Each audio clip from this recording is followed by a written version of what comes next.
Today, we're going to go over all of the things we've learned in week 1 of the Gannon Stauch trial. For those of you who haven't kept up with this case, make sure to go watch my last video, as it will give you all of the pre-trial details, the red flags, and everything in between.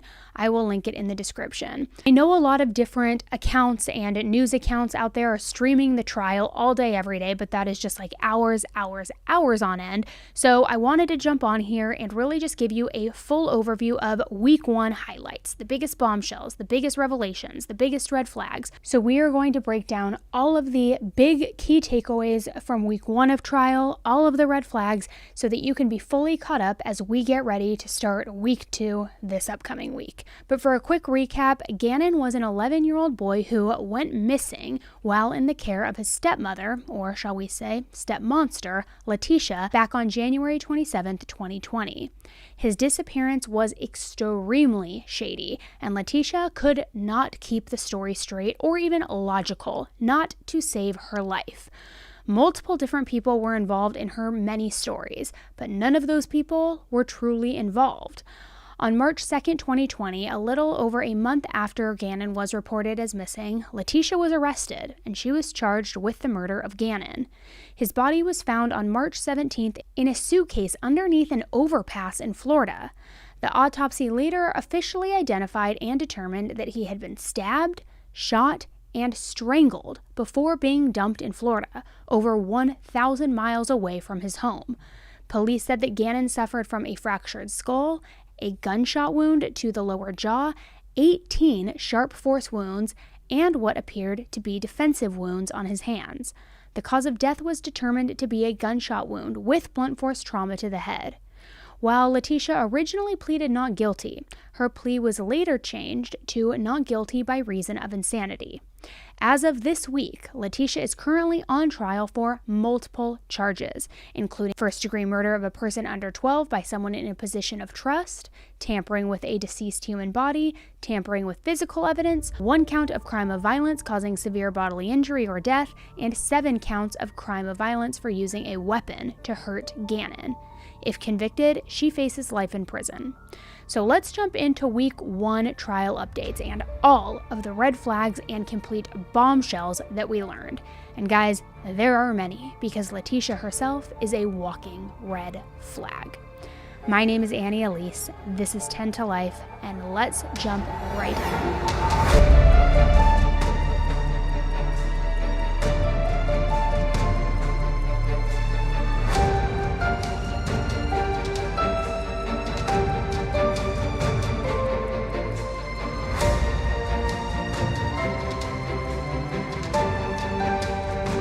This is 10 to Life with Elise.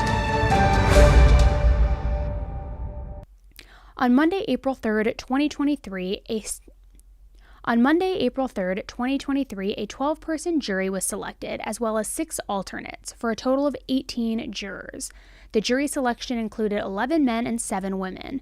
Letecia, who initially told the judge she'd be wearing her jail uniform, was brought into the courtroom wearing a white floral shirt and her hair in a style that partially covered her face. The cameras were actually kept pretty far away from her most of the time, which to me is kind of ridiculous. With what she did, and in my opinion, the pure evil that she is, her face should be plastered everywhere during this trial. The first thing that happened was the jurors were told by the judge that anything said in opening statements is not actual evidence.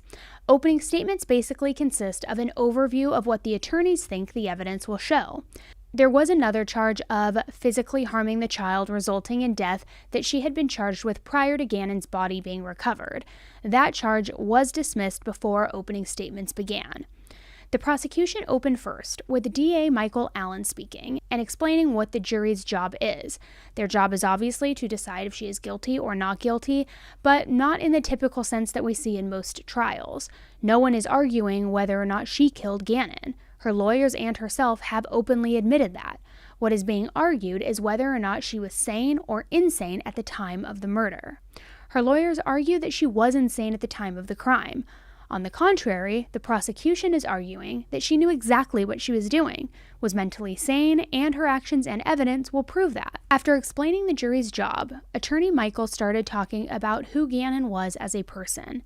They showed a photo of him as they discussed what an amazing child he was. When that first photo was shown, Gannon's mom, Landon, had to leave the courtroom. I genuinely can't even imagine the pain and agony that she is experiencing having to sit in a courtroom with her child's killer and listening to her son be talked about in the past tense. That is truly a loving mother's worst nightmare, not to mention that his murder was at the hands of someone who was supposed to be protecting him and was entrusted to love him. Next, Michael briefly talked about burns that Gannon received inside the family home on January 26th of 2020, one day before he was murdered. And we will get to more information about the burns later, but here's an important clip from opening statements that highlights that burn incident. On January 26, 2020, something bad happened inside the Stauch family home. Gannon suffered some burns. You'll learn this from a video recording this defendant made that night, January 26th. You'll hear her as she manipulated Gannon, putting guilt on him for some mistake that a child made. And in that recording, you'll hear Gannon say in his own words, "I'm just worried about my burns." I just don't know what to do.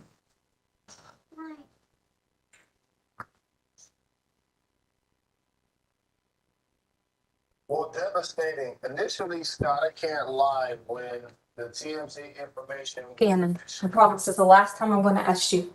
I'm just freaked out, okay? Are you sure you didn't do it on purpose? I did it. Okay, we promise. You promise. Pinky promise. Okay, all right, so listen. We're gonna have to sell stuff to fix it, okay?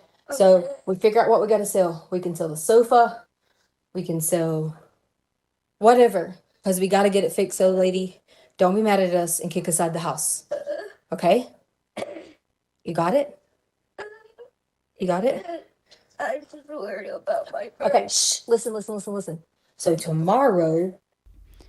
After showing that video, the prosecutor discussed Gannon's injuries that ultimately led to his death, how Letecia inflicted each one, and the blood she left everywhere in the process. He said that Letecia then took Gannon's lifeless body, wrapped him in the blankets and pillows from his own bedroom. Next, she stuck him in a suitcase and took him to the storage room in the basement right around the corner from his bedroom. However, according to the prosecutor, there was evidence of Gannon's blood in that storage room found on an Amazon box and on the concrete floor. So after she put Gannon's body in the storage room, she then went and cleaned his bedroom. According to the prosecution team, she scrubbed his walls and used brushes to scrub the carpet in the room. Those brushes were found in the dishwasher and had carpet fibers and Gannon's DNA all over them. Letecia's clothes that she was wearing during the murder were never found. However, her shoes were found in the dryer but still had red stains on them even though they had been washed. The knife and shell casings from the crime scene were also never found. Michael then talked about the stories that Letecia told, which made it clear that she knew exactly what she was doing. The defendant then purposely, intentionally came up with numerous different stories about what had happened. Gannon was missing, went to a friend's house and never returned. Gannon was kidnapped by a guy named Eduardo. Gannon was kidnapped and she was, but this time by a guy named Quincy Brown.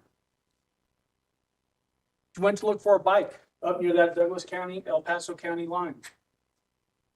Gannon test rode that bike, crashed, and suffered a horrible head injury. And a guy named Quincy Brown takes Gannon, and now the defendant doesn't know where Gannon is. Cartels were somehow involved with Gannon's disappearance.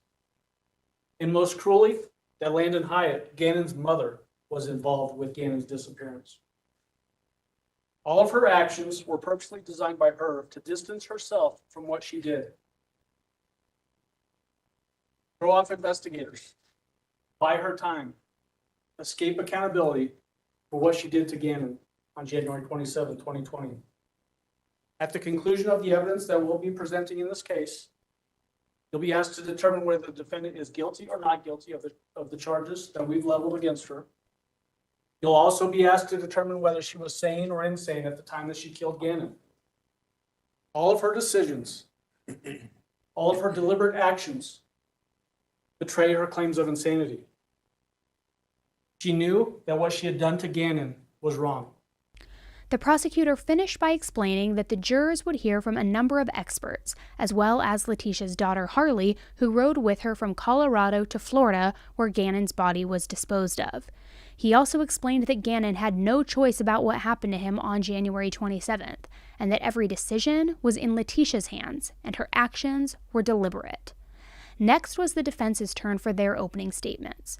One of Letecia's defense attorneys, Will Cook, was the first who spoke during the defense's opening statements. He explained to the jury what they had seen in terms of the photos by the prosecution, all of the other evidence, and then began to defend Letecia. Now I'm going to show you a video of the defense's opening statements. I want to warn you that the audio goes out for a few seconds during this, as I think that the attorney was too far back in the courtroom to be heard on a mic, but it will come right back within a few seconds. What you saw on the board this afternoon,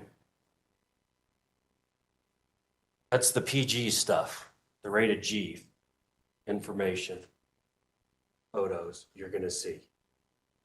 For a general audience. Go forward in this case, you're going to see the autopsy photos. You're going to see the photos of when Gannon was brought out of the suitcase. And they're horrible. Horrible.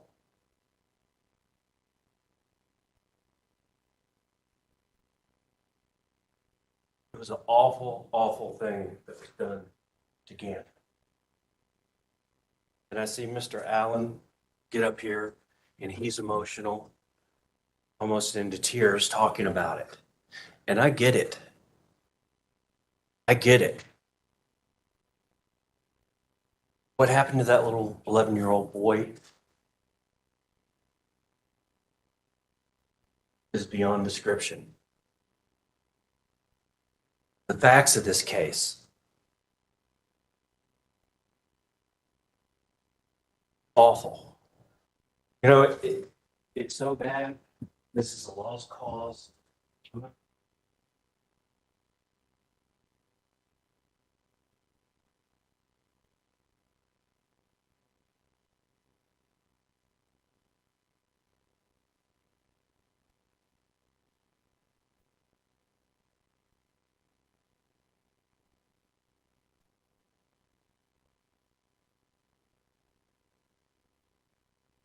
Ladies and gentlemen, I can't quit. I can't leave this courtroom.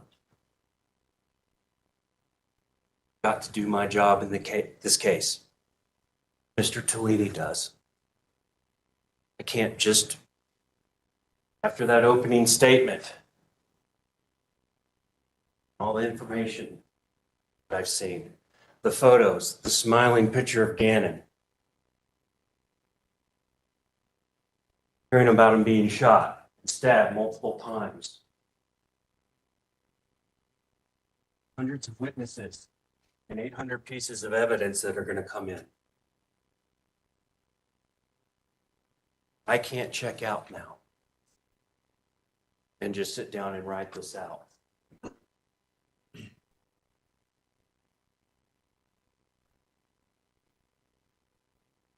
I can't do it because it wouldn't be fair.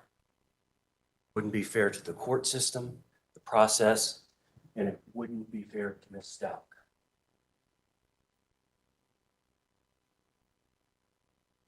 And I know people will say, well, who gives a shit about what's fair for Ms. Stauch?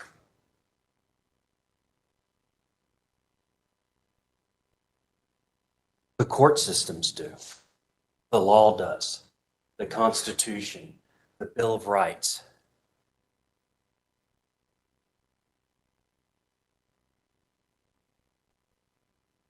The war fought over these things that we're dealing with today. Old school laws, the presumption of innocence, right to remain silent, stuff that comes all the way back from old Boston and Paul Revere riding through the streets on his horse going, the British are coming, the British are coming. Old stuff, and it matters. And once we decide something in the media, before you have heard one shred of evidence,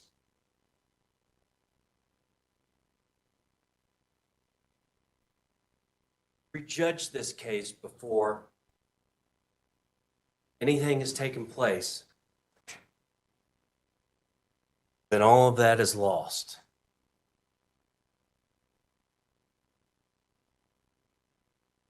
And we are truly a country that is no longer ruled by law, but by the media.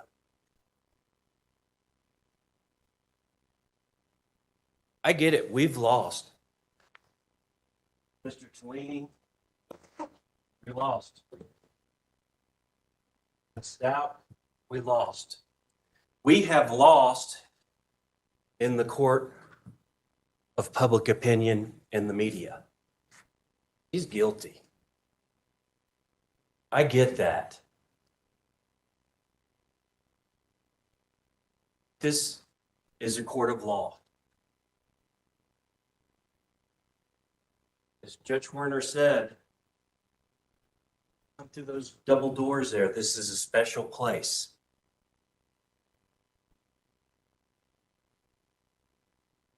This isn't the media. This isn't Facebook.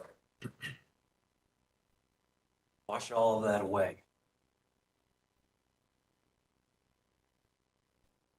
Don't try to get up and walk out of the courtroom before you start it.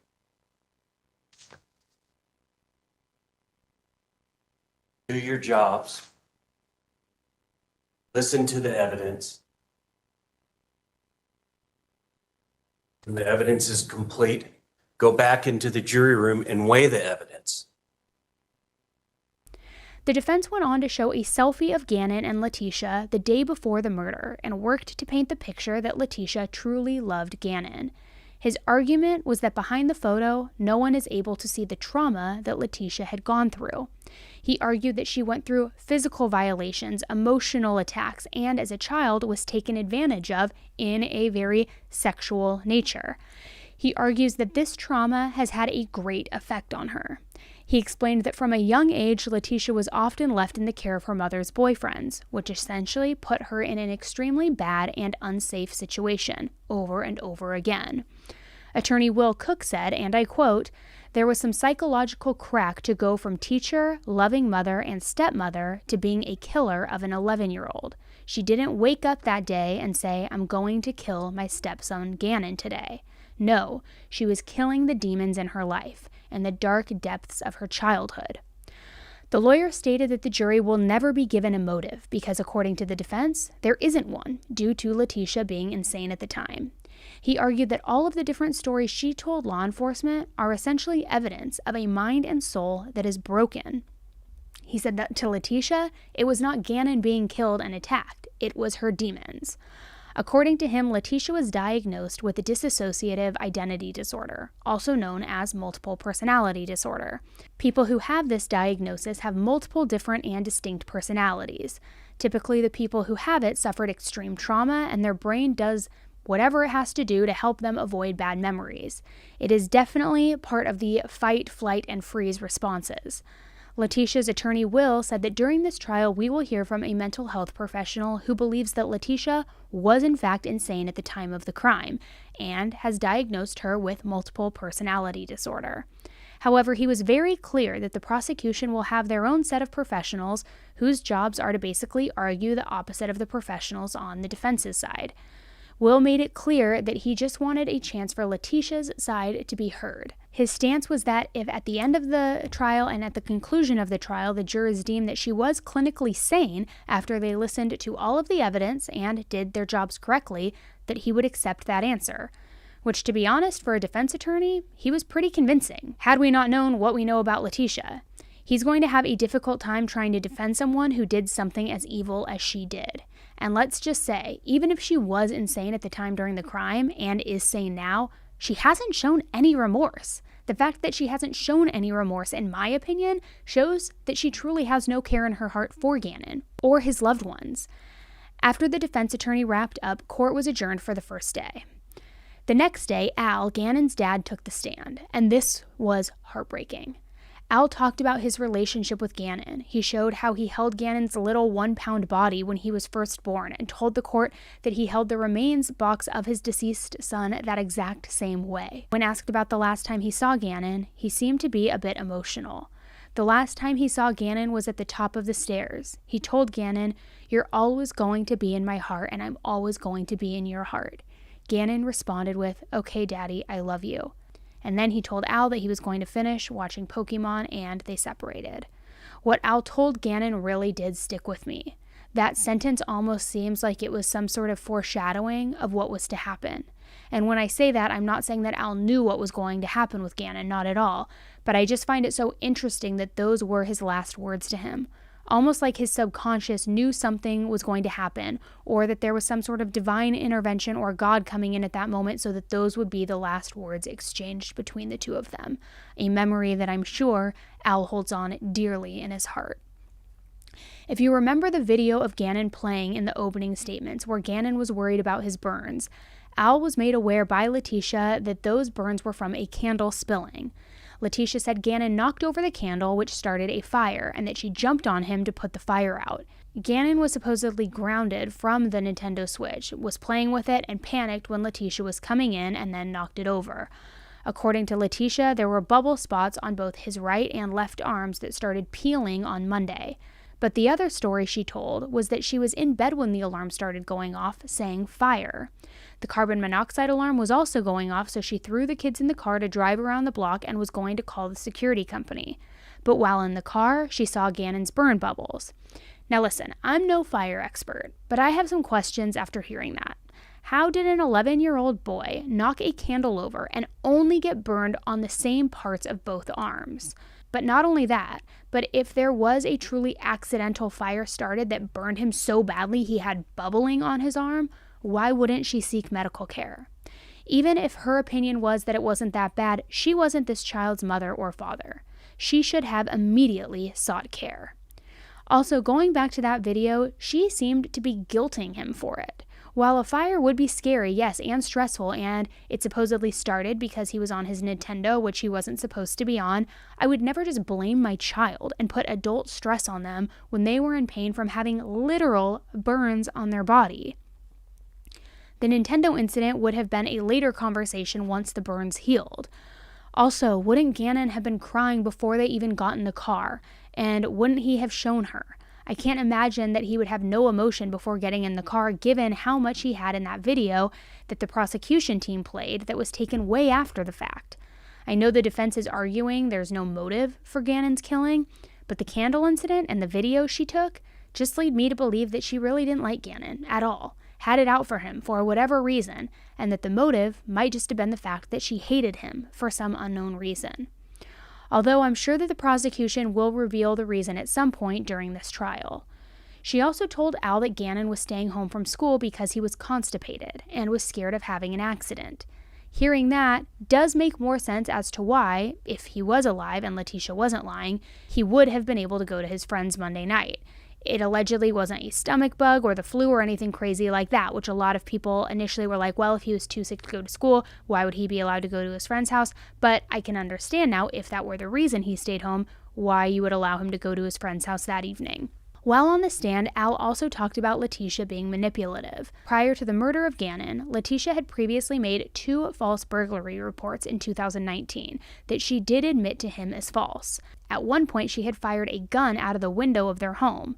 At one point, Letecia also claimed to be pregnant with twins, and Al talked about his belief of that being a fake pregnancy. He also discussed false claims of harassment against one of his coworkers when they were stationed in Alaska. This had caused issues in his unit, made him get transferred, and then why they ended up moving to Colorado in the first place. Now, this is totally different and a different case, but those things almost kind of gave me Taylor Parker vibes, if you remember that case, where she was lying about her entire life, basically, and that horrific video is linked below as well, which it's actually the most viewed video on my channel, I think, because of how truly insane that story is. So, if you're looking for an insane story after this one, head over to that one. At one point, Letecia suggested that Gannon be put into counseling, saying that he was coming after her. Al believes that there is no way Gannon would have had it out for her. Letecia even claimed that he threatened her, but according to Al, Gannon wouldn't threaten anybody. Al did end up getting Gannon into counseling after that, though.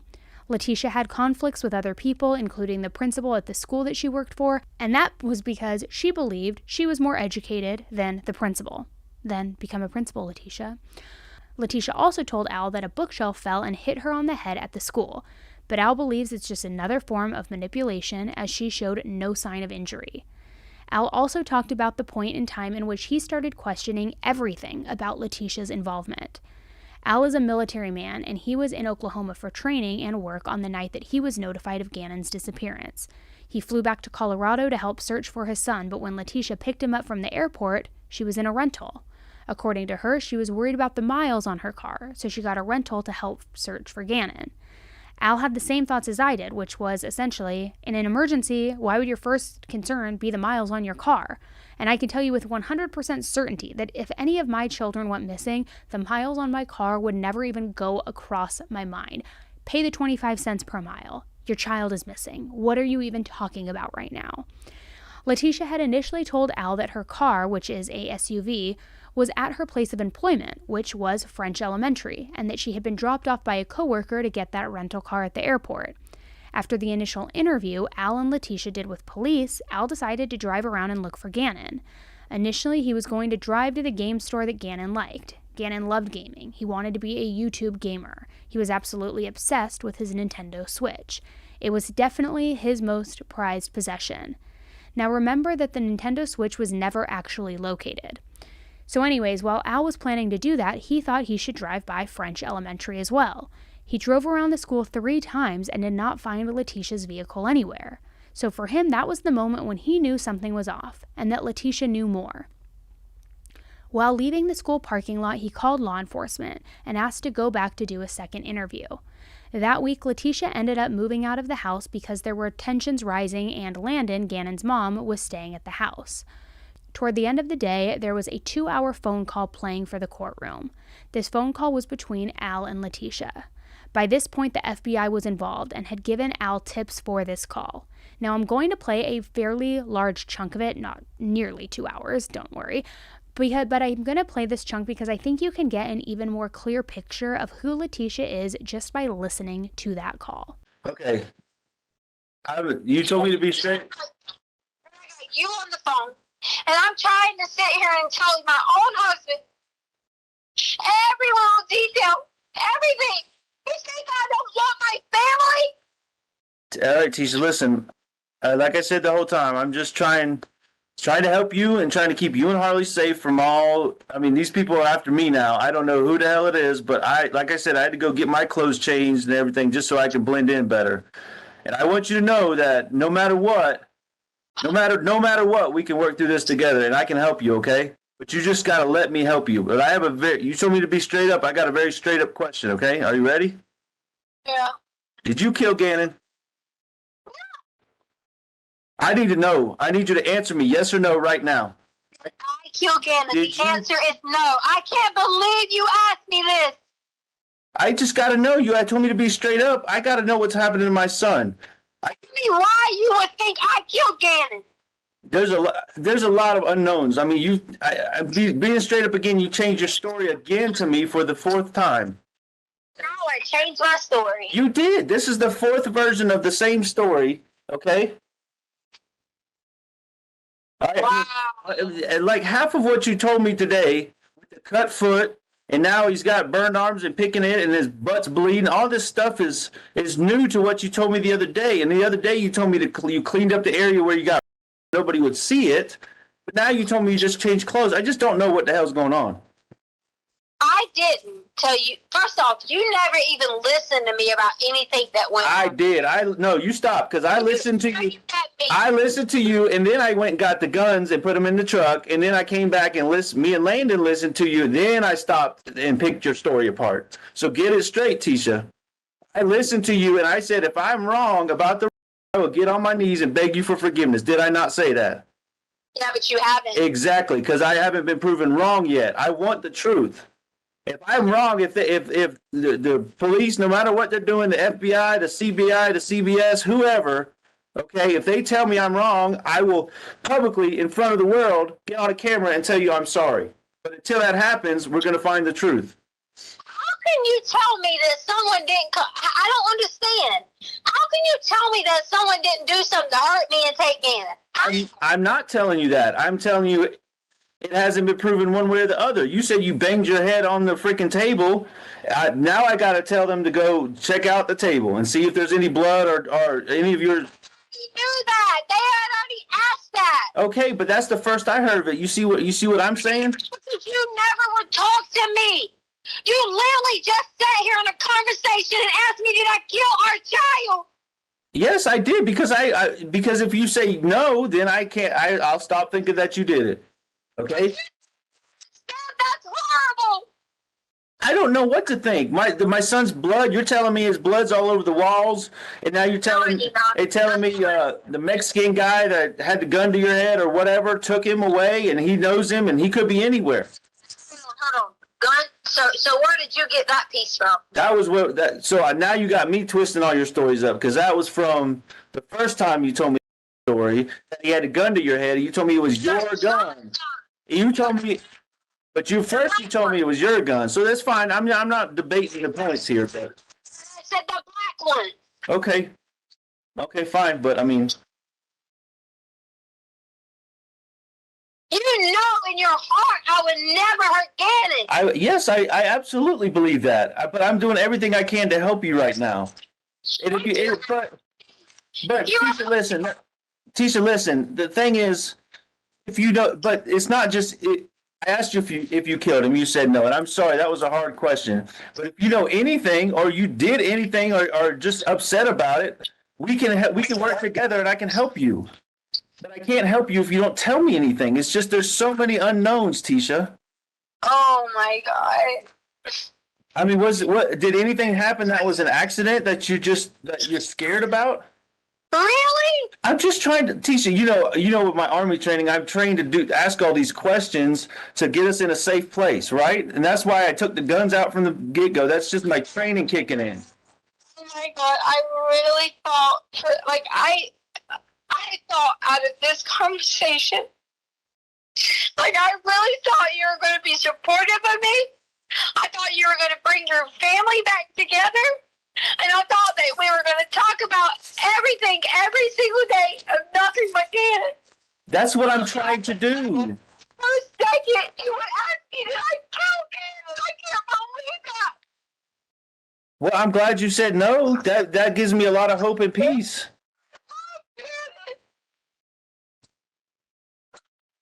I already told him about how maybe, just maybe, you might have a brother. Maybe. We cried about Kobe. We did a lot together. What? What Okay. Okay, Tisha, let me ask you this way then. I don't believe you killed him, but did something bad happen to him, and he maybe he is dead or not with us anymore, and you just panicked and didn't know what to do? I mean, is there anything like that? Just any information is what I need. We can help you. I can help you get through this. But but we got to know the information about Bubba. I mean, just think of, Really, yeah. Yes, I'm just trying to figure out what happened to him. He's gone and nobody knows anything, but you were the last one to hear him speak.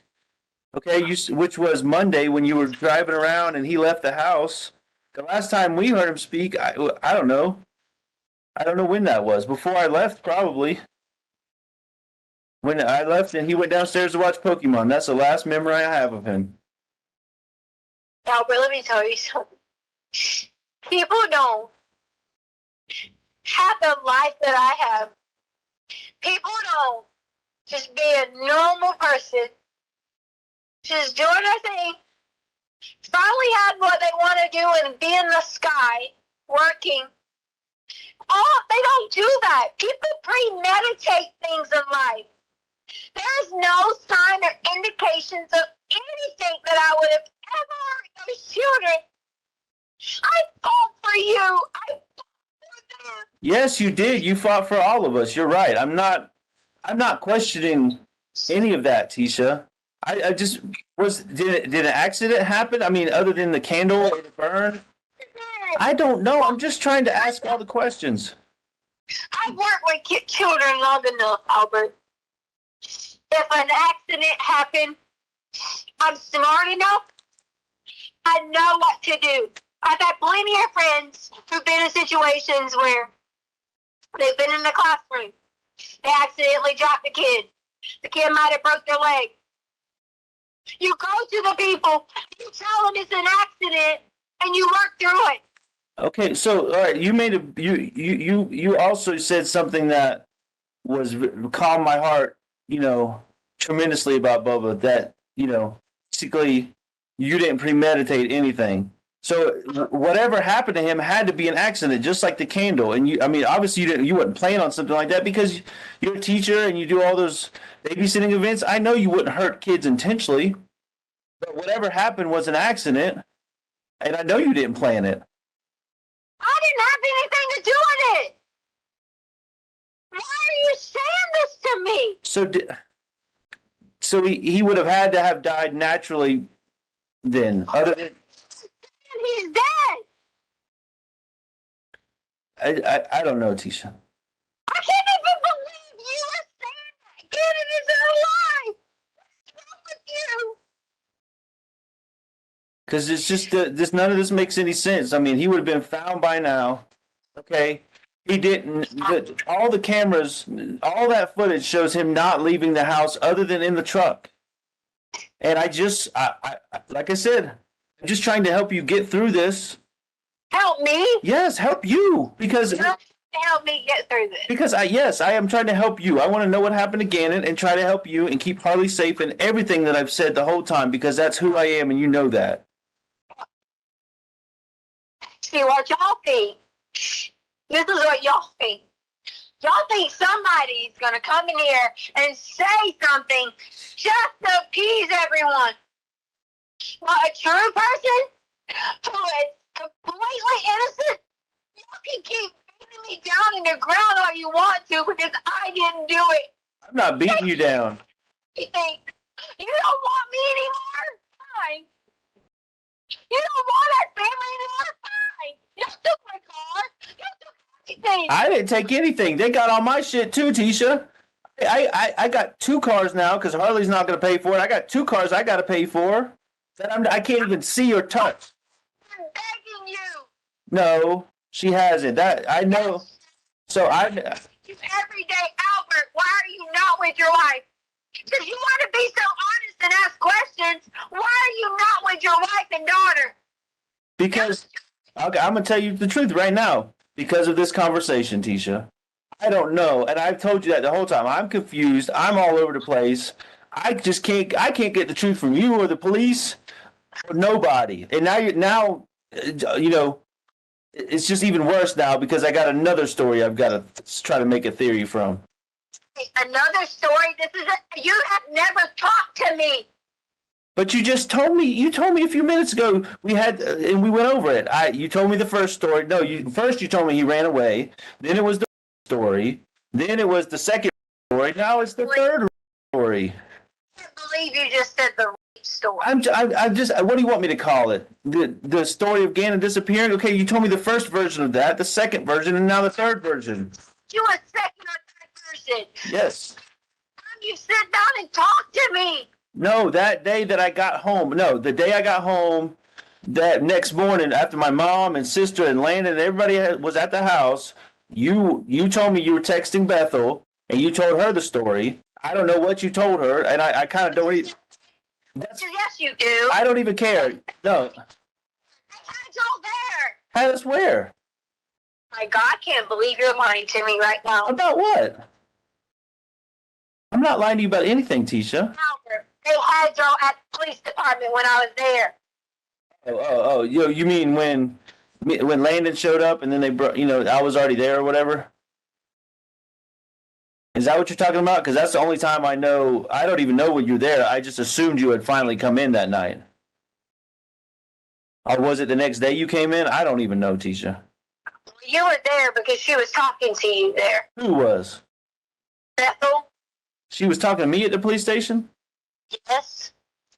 Honestly, most of my talking was with Mark, the other guy that was at Starbucks.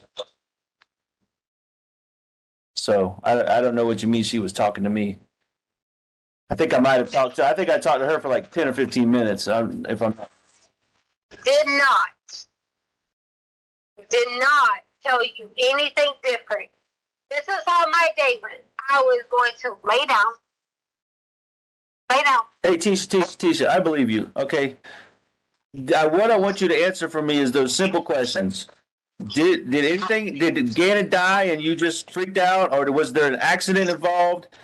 Did you kill him? Answer all those questions. Those are the ones that I want to know. Okay, I don't care about who talked to who, when we went where. Honestly, at this point, none of that freaking matters. What matters is that little 11-year-old boy is either out there or he's not, and I got to know that. And you're the only one that has any information regarding that. I gave you that information, and you're not going to look for it. No, but you didn't. You ignored my question. I mean, answer those questions for me. That's the first question. All right. Did you kill Gannon? No. Okay. Did Gannon die on your watch, whether it was an accident or naturally from some injury? No. Okay. Did Gannon have an accident of a serious nature and you freak out and cover it up? No. So the answer is no to all of that. Correct. Okay. Now this is going to be very uncomfortable for you, even more uncomfortable than what I just asked you. But did Harley kill Gannon? God, no. Okay, any of the same questions, did she have anything to do with an accident, a cover up? Was she involved in this at all with you? No. I haven't been involved either. So so there's a blank somewhere that you have not filled the blank. So. How have I not filled the blank?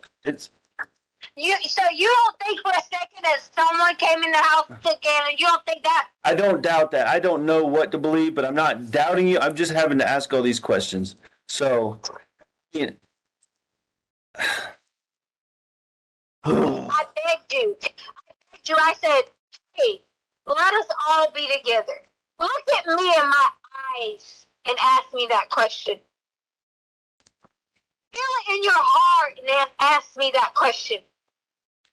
but you gotta look at it from my perspective. Okay, first of all, and I got a couple things to say, so let me get through it.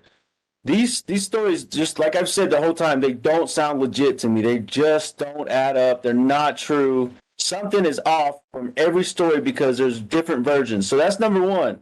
Number two. I've only talked to you once. Okay. All right, fair enough. But you got to put yourself in my shoes. Okay. What the hell would you do if this was Harley? Okay. And you didn't have all the information. How would you put all these pieces together? So, I mean, you got, from my glasses, how am I supposed to put all these pieces together when I don't even have a third of the pieces? I'm just trying to find the pieces and get them together. You want me to answer that question? Which one? The one about what if it was Harley? Yeah. Yeah, answer that question. Okay. So as soon as you tell me this, when I got off this phone, I would have my husband and my children together in a home, and our houses would be praying, and we would be on the phone with the detectives, and we would be saying, listen, I support my husband, and we need to find someone over here. Somebody had to see something. Ask them again. Do something. We will be putting a alert out everywhere. We will be putting a description out everywhere. We would close the borders from Colorado to all of them, up and down 95, because at least Mexico. 95? What? That shit. Why would I'm you? sorry, 85, whatever. 85? What's the road called? 25. It's Oh. state at least in Mexico. Well, you please be careful when you say those things, because then they're going to start looking up and down 95 on the East Coast. Okay? Sorry. And that's not going to help us. I mean, since you know he's not over there, that's not going to help us if they get sent over there. Okay? But you didn't answer my question. How am I supposed to put all these pieces together? You're telling me let's go home and pray, and I've been praying I've been praying nonstop. Okay, but we got to have action too. So So here, listen. I gotta go because now I'm freaking. Everybody's gonna start questioning me at the house. Where have you been? What are you doing? Are you involved? I'm gonna get all those questions now. So The house? Who are you staying with? Uncle Jeff, and then freaking Veronica and all them that are all over the place. Okay, so Why would you have to be anywhere near them? I don't have to be, but you saw we had to do. Listen. And your daughter. Tisha, listen, I had to do these statements and interviews and all this shit. It's just nonstop. Every day is something else. Okay, so if you think all this information is what they need, apparently the El Paso people haven't done their job and they haven't forwarded it to the FBI. So I don't know. There's some Amber lady called me from the FBI, and I'm gonna just email you her number and her name. And if you want to pass this information to her, that's much higher than the freaking CBS or whatever you call it. Yeah, because they've called everyone I know. Okay, well then that's what. You can tell them too. Okay, but I don't have the document you have. So anyways, I'm just gonna send you the contact, and if you want it, you take it. If not, I can't make you do anything. But I gotta go. Okay. Yeah, but that's not how you would say trying to find your son. You would not say if you don't want to do anything, then blah blah blah. No, that's not true because I can't. I wanted you with me the whole time and you left. So I'm going to give you the information you need to pass your stuff along and then you can do that, okay? Listen to me. We don't have anywhere to stay. I'm asking you to stay with your wife and daughter and let's do this together. Now you tell me no if you think that you don't give a shit about us and you don't want that. You tell me no right now. Tell you no? You tell me yes. If you want your family together because you believe I me. wanted my family together. Listen to me. Listen to me. I wanted my family together the whole time. And listen, you're not letting me help you. So I recommend that you get in contact with this Amber lady because she offered me help and safety because I told her what I was going through. And I'm sure they'll do the same thing for you, especially all that you've been through with you're telling me about the social media stuff and people chasing you around. You said in the email. So I'm going to send you her contact information, okay? And then you decide whether or not to contact her to find protection for yourself and get them this information, okay? But I got to go, okay? I got to go, Tisha. I got to go. The question. What question? I said I wanted you to be together, but I got to go, okay? I got to go. Bye. Bye.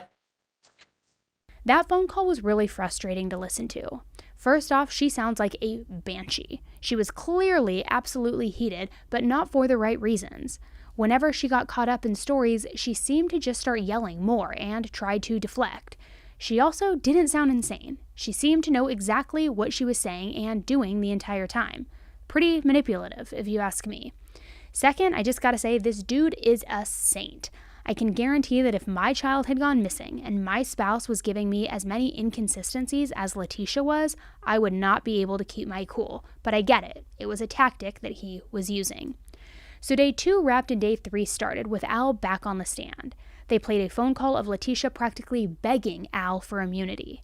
This call was another FBI recorded call, and Al was actually with law enforcement during the time that the call was made. For a little background before I play part of this call, in the beginning, Al talks about the police missing something when Letecia was asking for immunity. The context here is that Letecia had told Al about a man he didn't know, whose name was Quincy Brown, and this man was hiding in their home and kidnapping Gannon. According to her, the man knew information about Letecia, so it was too risky for her to give Al Quincy's name. But she also said that the man was in the home when it was initially searched, alluding to the police not seeing him in the search, which if that had really happened, it would have meant that they didn't do their jobs correctly. Like, give me a break. So the guy was in the house and you thought Gannon was hiding, so he hadn't taken Gannon yet at that point? No. Okay. All right. Well, that's huge. That's huge because now we can look at different camera time frames and all that, and we can look at different angles. Okay, that's huge that he was still in the house, and so that would have been police got there at what, like? I'm not. No, I know. I'm trying to sort through this again. I'm trying to get you to this point to where Anymore because they'll try to incriminate me for this. I need immunity. I think they give it to you because this is big that he was there and they missed it. Because then they're gonna want to cover their shit for not finding him. I can't hear you. What?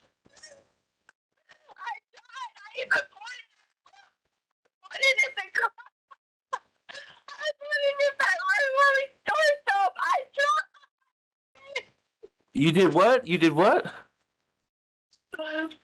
Oh, you said you said what? What did you do? I tried to point to the cops and hey, check this area. Hey, check this area. I was even trying to show them any other extra areas that I saw.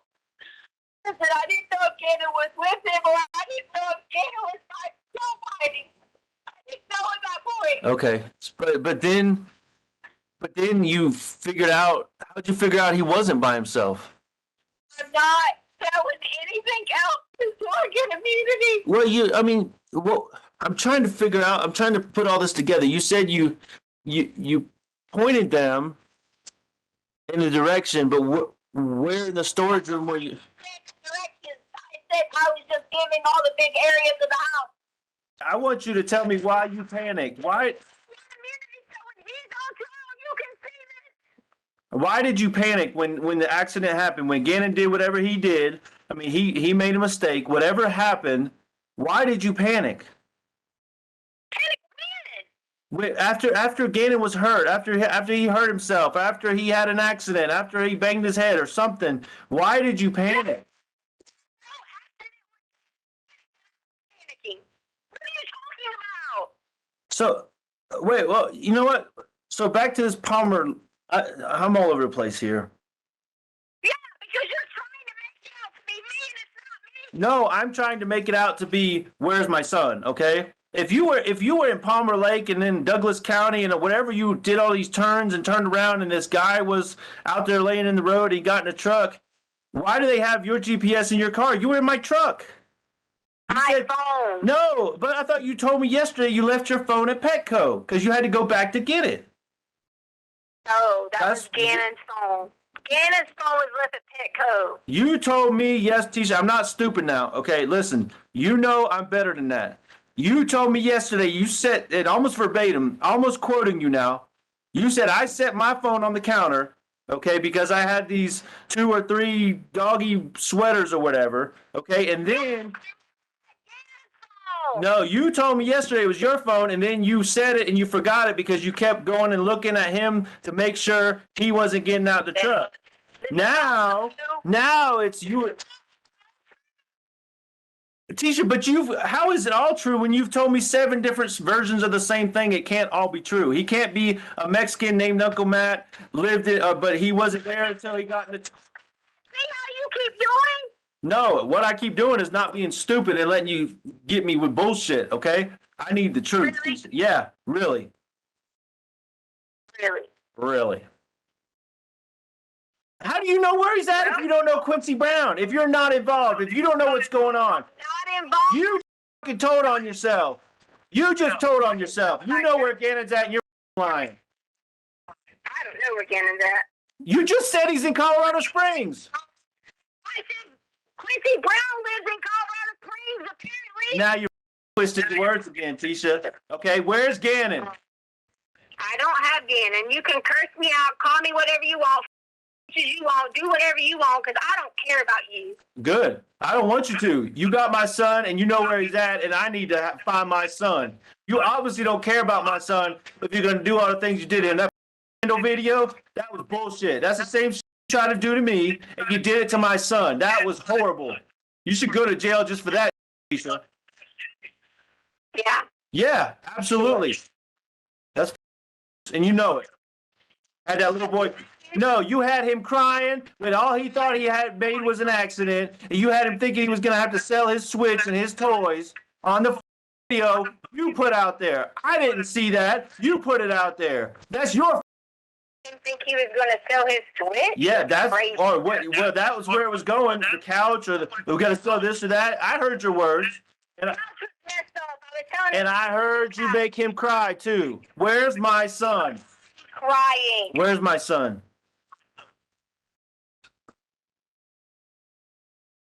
Where is he, Tisha? Why are you pausing? You don't care where he's at, so it don't matter.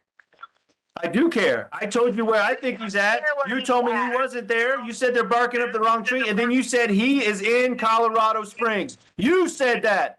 Not me. Not the police. Not nobody else. You said it. That's why you said they're barking up the wrong tree, because you know where he's at. And you I need to don't tell know me. either. I wish I did. You're a liar. Tell me where he's at. I wish I did, so that I bring him to you and say to you how you really were a supportive husband. You can clearly tell that he's getting increasingly frustrated on this call as well. Gannon had been missing for a few weeks at the time of this call, and it should come as no surprise that Letecia was being an absolute useless, lying piece of trash. The part that really got me was when she was telling Al that he could go F any B he wants. I mean, seriously, ma'am, your husband's son is missing. He's not out looking for tail or looking for a hookup, nor is he even thinking about that. He's trying to find his child. She once again was deflecting off the real issue at hand, which was Gannon's whereabouts. Something that stuck out to me was when Al literally had told Letecia, "I can't give you immunity. I am your husband. I am not the police or the judge." He also questioned her about why she would need immunity for the Quincy thing, and Letecia was saying it's because she didn't tell them that Quincy was in the house. I mean, this woman is clearly an idiot, a moron, an idiot. And even if Al could give her immunity, why would he when she was being so evasive? Now, I hate to use the expression she was out of her mind given what the trial is determining, and my belief was that she was sane when the crime occurred, but this woman is just an airhead. Now, in these phone calls, Letecia was also worried about her relationship with Al and basically feeling like they were not on the same team or side, which, hello, I mean, why would they be at that point? Al told her that there was a gap between them, but it wouldn't be closed until they got to the truth. Now, Attorney Michael on the prosecution team questioned Al on his knowledge of her mental health issues and whether or not Letecia knew the difference between right and wrong. Al responded, and I quote, "I believe she was and absolutely is 100% sane on what I witnessed and laid out. I have no indication it was anything else, from the time I met her even to today." Which Al nailed it when he said that Letecia was able to acknowledge right and wrong. When she told him how he should have been acting as her husband, she was able to safely take the kids on a hike and rightfully took Gannon's Nintendo Switch away as punishment. I mean, that right there was a mic drop moment. The defense attorney got their chance to cross-examine Al. They brought up these alleged serious mental health issues that Letecia began having in the fall of 2019. Al said that he was not aware of them, and Al said he believes that Letecia does have anxiety, but that she acted and functioned normally, although he did remember her seeing somebody and getting prescribed something for anxiety. They then asked if he was aware that it was recommended by her doctor to quit her job due to those mental health issues. He, of course, said no, which I mean, if he didn't even know that she was dealing with these serious mental health issues other than her anxiety, which didn't seem to be very crippling, how is he going to know anything about the doctor treating the mental health issues? I think common sense could answer that one. Al testified that Letecia had previously mentioned one of her stepfathers taking advantage of her in a very graphic way, but it seemed to be an isolated event, per his recollection of her disclosure. Overall, the defense's cross-exam was pretty weak in my opinion. The prosecution brought up the Panama City Bridge inspector. Macon and another man working with him were doing an inspection on an overpass in Florida on March 17, 2020. They spotted a suitcase and, toward the end of their investigation, decided to see what was in it. Neither of them had any idea what horror they were about to discover, but neither of them knew that they would be partially helping to give a little boy the justice that he so badly deserved and still deserves. Underbridge inspection, is that when you get back to the area where the suitcase is? It wasn't for, no, sir, it wasn't for probably roughly an hour, hour and a half later, maybe even a little bit longer, because when we started the under inspection, we start back at the beginning of the bridge. Okay. And where we found the suitcase was almost at the very end of the bridge. And this bridge goes east and west, is that right? Yes, sir. So you're starting the undercarriage portion on the east side, working your way west, is that right? No, sir. We're starting on the the west end, working towards the east. Okay. And so what happens when you get back to that area where the suitcase is? Because of the profile and the as the bridge, there's the hump in the bridge. When we got towards the end of the structure, the bridge starts to become lower, closer to the ground. And at that point, we didn't need the truck anymore. So we were able to lower the basket down to the ground line. and get out, and was going to finish our inspection from there.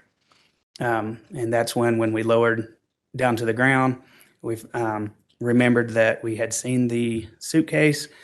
We finished up our inspection and then went back to the suitcase. And why did you go back to the suitcase? Pure curiosity. Okay. And again, is Mr. Goins with you at this point in time as well? Yes, sir. So what happens when you get back to the suitcase? We got back to the suitcase, and where it was lying at kind of an odd angle, but the handle was towards the underside of the bridge. So I reached out for the handle and immediately noticed it was very, very heavy. And I looked back and remember telling Matt, I said, I don't know what's in this. I said, but it's heavy. I said, and where it was at, it had a possibility of being waterlogged. We didn't know whether it was clothing or something in it. We just noticed that whatever it was probably waterlogged and saturated, just due to how heavy it was. And I imagine you get a lot of rain in Florida. Yes, sir. Do you get a lot of rain in the months of February and March? We can. March normally is fairly rainy season, but again, where the suitcase was really right at the edge of the marsh, and depending on tide, you don't necessarily have to have a lot of rain for that area to be influenced by tide. Okay. So you, Mr. Goins, get up to the suitcase. You said it appeared to be heavy. What happened after that? Because of where it was at, it was very, very marshy and muddy. We, of course, didn't know what was in it, but underneath the bridge where it was at was very flat and sandy. And we kind of like made a decision, let's pull it out of the mud and pull it underneath the bridge where it was flat and sandy, and whatever it was in it, we'll just open it there rather than in the muddy marsh, just a lot of sticks and stuff there. So we pulled it underneath the bridge. And what did you open it? Yes, sir. Tell us about that. I was the first one to unzip it. And before we opened it, as soon as we unzipped it, we immediately noticed the smell. That's what hit us first. I remember looking up at Matt, who's quite a bit taller than me. And I said, Matt, I think there's something dead in here. And unfortunately, we do come across, sometimes somebody will throw out a litter of puppies or something in a bag, and that's not uncommon. And it smelled, but it was so strong. It was different that day. So I didn't initially open it, and we kind of thought about what we were going to do first. When we finally went ahead and unzipped the rest of it, the smell was so overpowering. We kind of took a step back. And the first thing I remember seeing was just 2 little feet, and that had little football socks on them. The best I remember, I remember there being little socks on them. And before anything else happened, we couldn't really make out what it was. Matt dumped the suitcase over, and of course we immediately knew it was a body. But after looking at it, it was we couldn't tell male or female, boy or girl. We didn't know. A lot of black hair. And then I turned away. What was the size of this suitcase? Do you remember? Roughly the size of a checked bag. It wouldn't have been it was too big to be a carry-on, but roughly the size of an older checked bag suitcase. And was there anything else in the suitcase besides the body? Lots of blankets. There may have been a pillow or something. I just remember a lot of bedding in there, and blankets. It was kind of the body was in a fetal position and partially wrapped up, so we couldn't tell a whole lot until we dumped it out. And again, I turned my head. What did you do after that? Walked away. I immediately said, we went ahead and called the inspection right there. I didn't have my cell phone with me. Matt did at the time. He's a volunteer firefighter, and he's dealt with some of this stuff, and I was very thankful to have him there. We immediately dialed 911, and and got them on their way. And then I walked up back to the top of the bridge and talked to our truck operator and told him kind of what was going on, that, they were shutting it down. And then just waited for authorities to get there. That suitcase was also recognized by Al as the one from their storage room in the basement. The next person brought to the stand was Jason Yoder. He is a criminal investigator for the sheriff's office. He was the one who responded to the call about a suitcase and body being found. There had been a missing persons poster circulating all around for Gannon, and through seeing that, he was able to confirm the body in the suitcase was Gannon's body. He ended up becoming the lead detective in this case on the Florida side of things, because remember, this is a multi-state crime. The fourth person brought up that day was the detective from El Paso County who processed the evidence found at the house. He put on gloves and opened up an evidence bag. The first thing he showed was a toothbrush and a comb from the house. Then he showed scrub brushes and scissors that were found in the dishwasher. The scrub brushes contained carpet fibers. They also found an empty vinegar bottle in the trash can. The final person brought up on day 3 of the trial was a deputy who responded to the call of a runaway child at 10 p.m. the night Gannon initially went missing. They showed the body cam footage from the call, although it was really hard to see the body cam footage from the courtroom recording, as with most everything they've shown on the TV screen thus far. Letecia walked them through the house. It was part of their investigation because sometimes kids will hide. Letecia was super cooperative with them. She was also extremely calm, scarily calm. She did tell them that she cut the carpet because of the candle falling, which is a little weird in my opinion. Why would she cut the carpet? Plus, wouldn't the carpet be singed? I would think that it might be hard to cut if it was just burned, but again, I am not a fire expert. After his testimony, the trial broke for the day, with plans to resume Friday morning for day 4. Day 4 of the trial began on Friday after a much-needed one-day break. The first witness called by the prosecution was a woman named Kelly Smith, who is a crime scene technician for the Santa Rosa County Sheriff's Office located in Florida. Kelly Smith explained that she got a call on March 17, 2020, about a suitcase and body found underneath the bridge. She was initially briefed by Detective Jason Yoder, who we heard from the previous day, and he gave her a few more details about what she would be encountering under the bridge. When she arrived, she noticed an olive green suitcase and an indentation in the ground below the bridge, leading her to believe that it had actually been thrown from above. She said that before she got close, she could see that there was material, which turned out to be bedding, laying beside the suitcase. Alan asked her if it was apparent to her that there was decomposition present, and she said that it was due to the color of the suitcase and the presence of insects around the area. Kelly explained that inside of the suitcase was very wet, which is common for decomposition, and she took several photos of the scene. Next, Kelly said that she was present during the autopsy that took place in Florida on March 18th, the day after Gannon's body was discovered.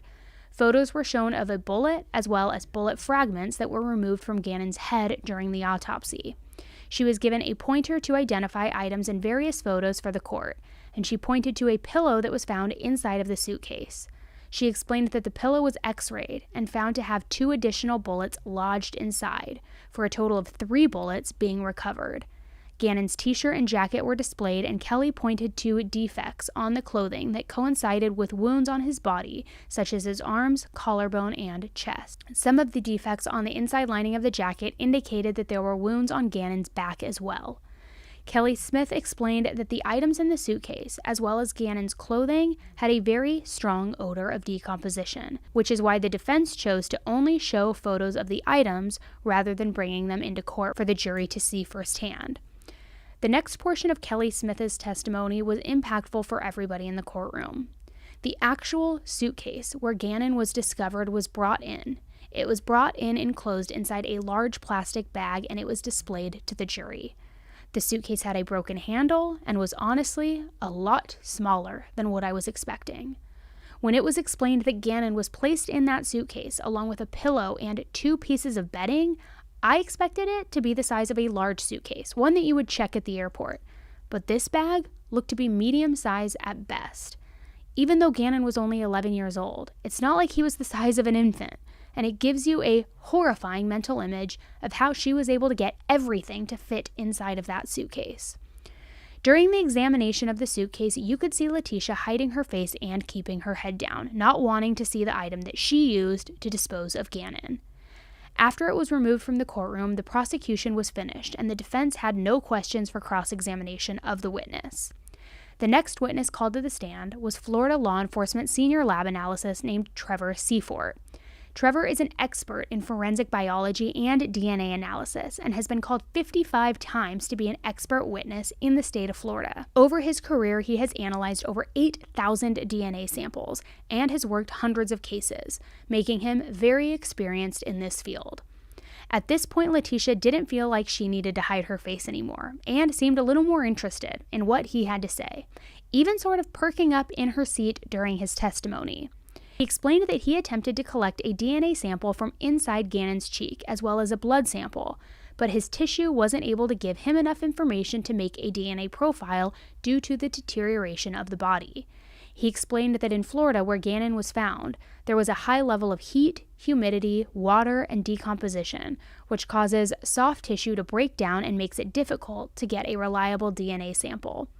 When this happens, DNA needs to be collected from harder tissue, such as bone or teeth. So he took samples from Gannon's rib bone, collected bone marrow, and was still only able to develop a partial DNA profile.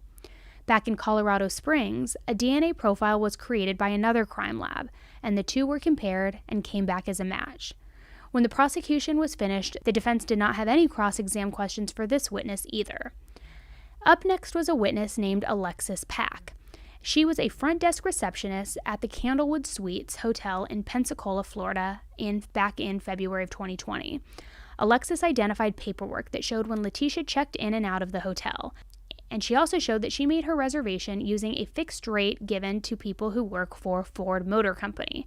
Alexis stated that she was not the receptionist on shift at the time of her check-in, but that she was working the shift during Letecia's checkout time. The paperwork indicated that Letecia made the reservation at 11:43 a.m. on February 4th and checked in at 12:43 p.m. Letecia told the receptionist on shift during check-in that she was driving a Nissan Maxima, but Alexis stated that the front desk personnel doesn't go outside to confirm that they are telling the truth about what type of vehicle that they're driving. Alexis testified that sometimes if a guest just leaves without checking out, housekeeping will notify the front desk that the room is empty, and that's how they will check them out that way. So Alexis said she can't be sure if Letecia came to the front desk to check herself out, or if she just checked her out herself after hearing from housekeeping that her room was empty. In cross-exam, the defense asked Alexis if it was possible that she never actually saw Letecia, to which Alexis said yes. After that, there were no further questions, and the court began their morning recess. When the trial resumed after recess, the next witness called to the stand was a lieutenant with the El Paso Sheriff's Office. He is named Jason Hess. In January 2020, he was a sergeant on the department's patrol division and got introduced to the case on January 28th, one day after Letecia reported Gannon as a runaway.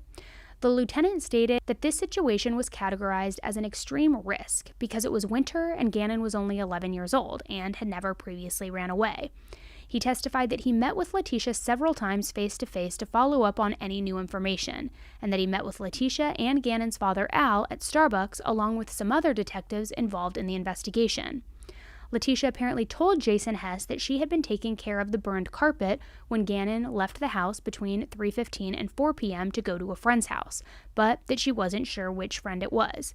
He was given permission to look through Gannon's phone for any information, like address or map searches, and was told that Letecia and her daughter had smartwatches that could contain location data. When Lieutenant Hess arrived back at the family's residence, he witnessed Letecia and her daughter and various other family members packing things into a white U-Haul-style van.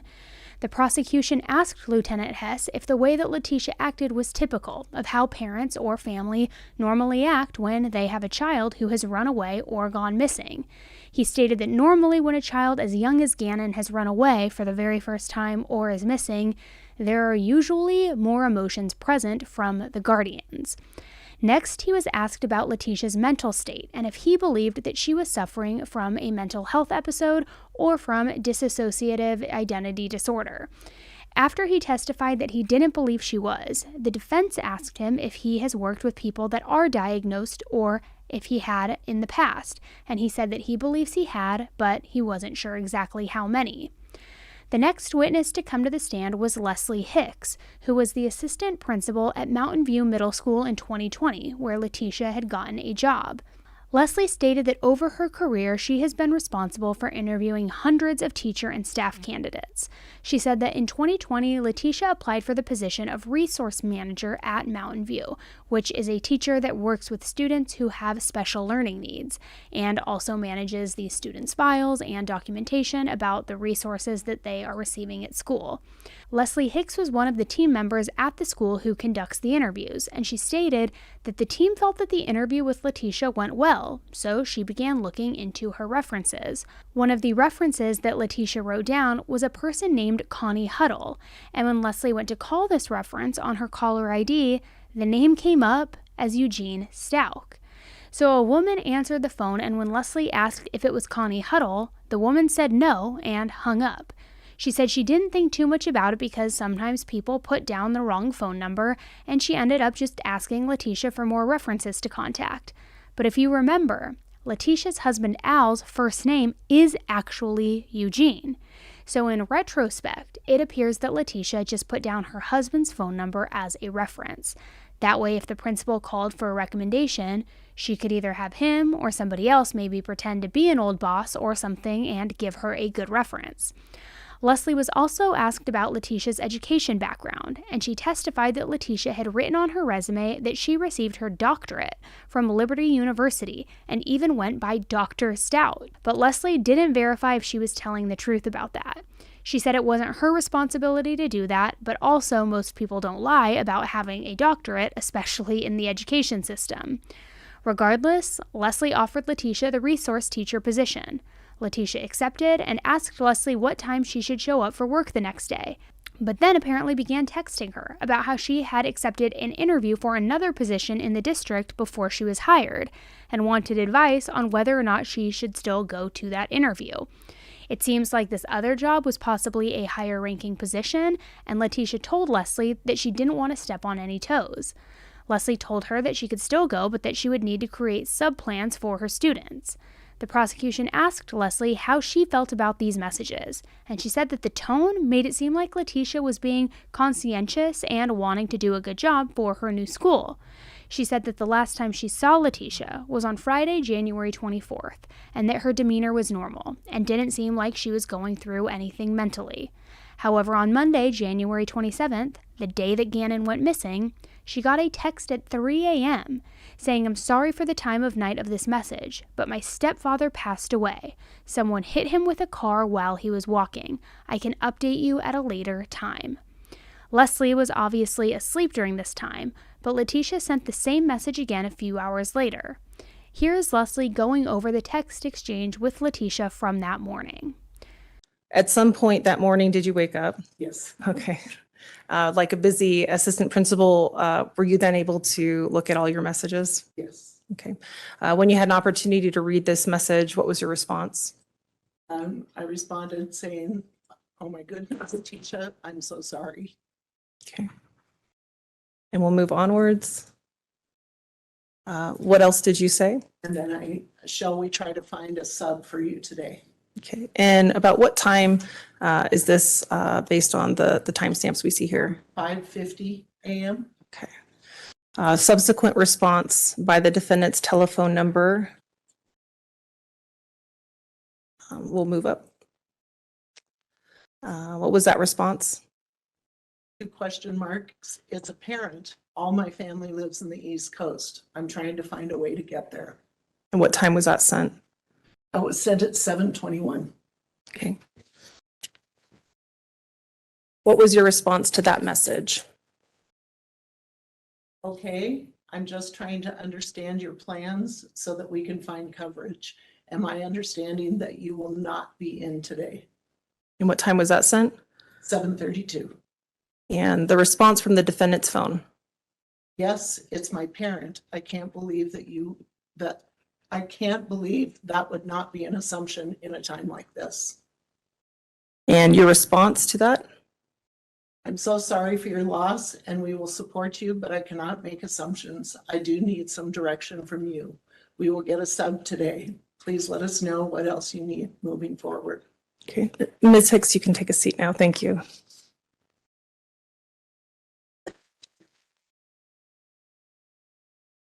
In the text message exchange that occurred on January 27th that morning, how would you describe the tone of that exchange? Angry. Okay. So obviously something happened causing her to call out from work that day, and it wasn't that her stepdad was hit by a car. Now, can you believe the attitude and guilt trip she gave her new boss over something that wasn't even true? I feel like the way she texted Leslie asking about the other job interview was unprofessional, and then giving her so much attitude after she asked a simple question probably made Leslie wish that they had gone with another candidate. That is a lot of red flags for the first couple weeks at a brand new job. Next on the witness stand was a man named Kevin Clark, who is the Director of Crime Strategies and Intelligence for the 4th Judicial District Attorney's Office. He was asked to assist as the lead analyst on the family's case and assisted in obtaining search warrants to issue to the family cell phone provider in order to gain cell phone records and other phone data. Kevin confirmed that the number that Letecia put down as a reference for Connie Huddle was actually Gannon's phone, which is why it came up as Eugene's. When the principal Leslie had tried to call, remember it showed up as the caller ID that it belonged to Al's phone, Eugene, Al, but it really was Gannon's phone. After this testimony, the court took a recess for lunch. Then after the recess, footage began being played for the court from the body cam of Deputy Parker. In the footage, Letecia tells him that her neighbors have been really helpful in searching for Gannon, and she is heard laughing while talking about Gannon and his Nintendo Switch. She explains to the deputy that Gannon said that he was going to a friend's house and was supposed to be home around 6 p.m., but that he never came home. She also stated that on his phone he Googled, "Can my parents find me if my phone is off?" Sorry, we took this one. I mean, we go by priority, and I mean. Well, the neighbors have been awesome, so Yeah. they helped out. And they could probably do more than we. Yeah, I mean, we got 2 bodies, so. Exactly. That's what I was telling my husband anyway, because he was upset, and I was like, honestly, the neighbors have already pretty much done a lot of the work. Yeah, there's a ton of them out there. So. Yeah. We could get posts and pictures, and we did find someone did send us a video picture or something, and he was holding his Switch case. His what? Like his Switch, like a Nintendo Switch. Oh, okay. Yeah, not like a Switch. Oh, So they've all been trying to be very helpful and the whole situation, because so he was supposed to be here at 6 o'clock because we were going to eat dinner, and he said he was off restriction today, so he was going to go play with his friend, and his dad already told him he could play with his friend, and he didn't come back at 6, so I looked outside and saw it was sleeting, so I said, well, maybe he's waiting on one of us to come get him, so we drive to the neighbor's house, which I'm assuming he's at the neighbor's on the corner's house, and they're like, no, he's not here. So I was like, okay, maybe it's only one other person. So they kept leading us on all this chase of people it could be. And we covered a lot of houses, and at this point, the neighbors all stepped in and kind of went to the houses ourselves, and because they told me to wait here, and she went to a bunch. Okay. But sorry, I've been freaked out the whole time. To add to it, I'm almost positive he is with someone that he knows, because he searched on his phone, "Can my parents find me if my if my phone is off?" He also, and I'll let you look at this, sent my husband some crazy stuff that was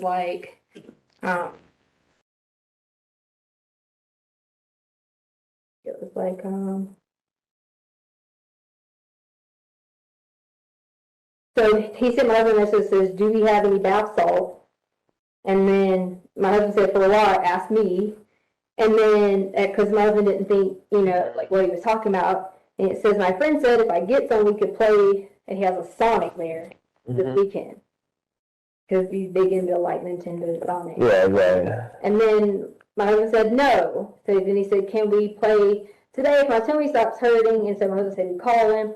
Then he said his brother has a car for a sleepover this Friday. So that's why we were trying to find some of the kids that we knew had, or we didn't know, other people that had older siblings. So that's how the whole thing got started with this Jimmy kid. We feel bad, but we didn't start that. So everybody goes pounding on this Jimmy kid's house and looking for, people at Gafflin. And the kid was asleep. The next witness stated that during an interview with Letecia soon after Gannon was reported missing, she felt like Letecia was evasive during questioning and even acted annoyed that she had to be there in the interview at all. Another officer who was asked to do surveillance on Letecia stated that he made contact with her because they had warrants to retrieve the car and the phone to use it for evidence in their investigation. While he followed her around before making contact, he stated that Letecia and Harley were both acting bizarre in the vehicle and seemed like they were trying to evade police by putting their heads down in the seat. A neighbor who helped during the initial search stated that Letecia wouldn't really answer questions about where everybody should be looking, and even blocked her on Facebook when she messaged her to ask how she could help. Toward the end of day 4, a few more witnesses were brought in to speak about Letecia's demeanor in the days after Gannon went missing, and if they believed that she was suffering from a mental health episode. During the last few testimonies, the prosecutor stated that next week we will hear from psychologists who can speak more in depth about her possible mental state during this time.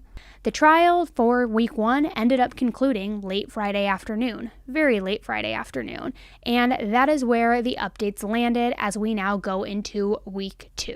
So a lot to unload. I know this was a longer video, but I felt like there was a lot of information, especially that phone call between Letecia and Al, that is very important to know as you are following this case. So now we're gearing up for week 2.